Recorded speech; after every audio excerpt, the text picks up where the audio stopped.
morning, Bridgeway families. My name is Brittany Brown, and I am in charge of the children's ministry here at Bridgeway, along with Alice Martin. We are looking for a way to help the kids still feel connected during this whole time of quarantine, and we know that video is a way we can be connected with them without actually being with them. So we're going to be doing a series of videos using the Jesus Storybook Bible, which is a Bible that was provided to families who had their kids dedicated at Bridgeway. If you did not have your child dedicated at Bridgeway, this is a great biblical resource for you, and it is available online. It is by Sally Lloyd-Jones. It's a great kid-friendly version of Scripture and really points kids towards that main story of the whole Bible of Jesus's redemption. So the first series of videos that we're going to do is going to be videos that lead us towards Easter and towards the resurrection, since that's what we're going to be celebrating this week in our homes. And Easter isn't a church holiday. It's celebrating the life and the death and the burial and the resurrection of Christ. So we're starting with actually a story called The Captain of the Storm, and this is from Mark 4 and Matthew 8. And this story is a really great story demonstrating the power of Christ and some of the miracle work that he did while he was here. So we're going to go ahead and start out with The Captain of the Storm. This is on page 236 if you have your own Bible. The sun was going down. The air was warm and still. "Let's go across the lake," Jesus said to his friends. Jesus had been helping people all day, and now he was tired. So they left the crowds at the shore and set out on a small fishing boat.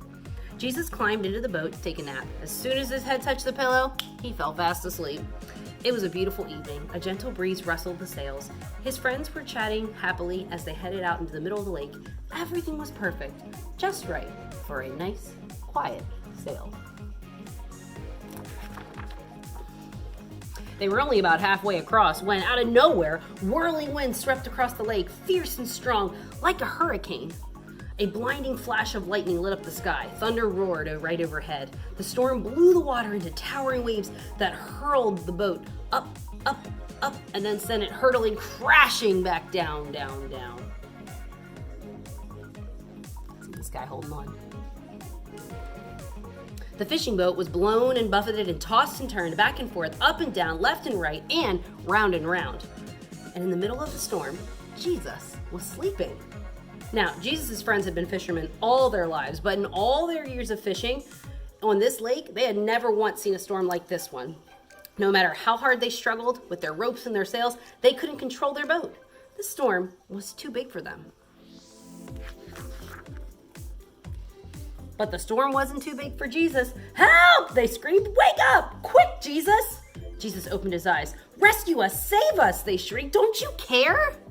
Of course Jesus cared, and this was the very reason he had come, to rescue them and save them. Jesus stood up and spoke to the storm. "Hush," he said. That's all.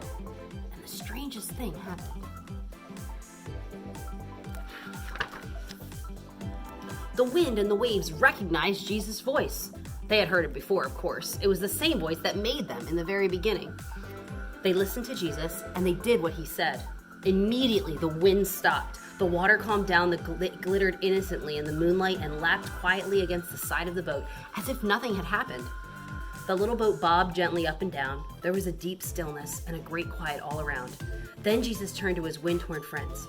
"Why were you scared?" he asked. "Did you forget who I am? Did you believe your fears instead of me?" Jesus' friends were quiet as the wind and the waves, and into their hearts came a different kind of storm. "What kind of man is this?" they asked themselves anxiously. "Even the winds and the waves obey him." They said because they didn't understand. They didn't realize yet that Jesus was the Son of God. Jesus' friends had been so afraid they had only seen the big waves. They had forgotten that if Jesus was with them, then they had nothing to be afraid of, no matter how small their boat or how big the storm.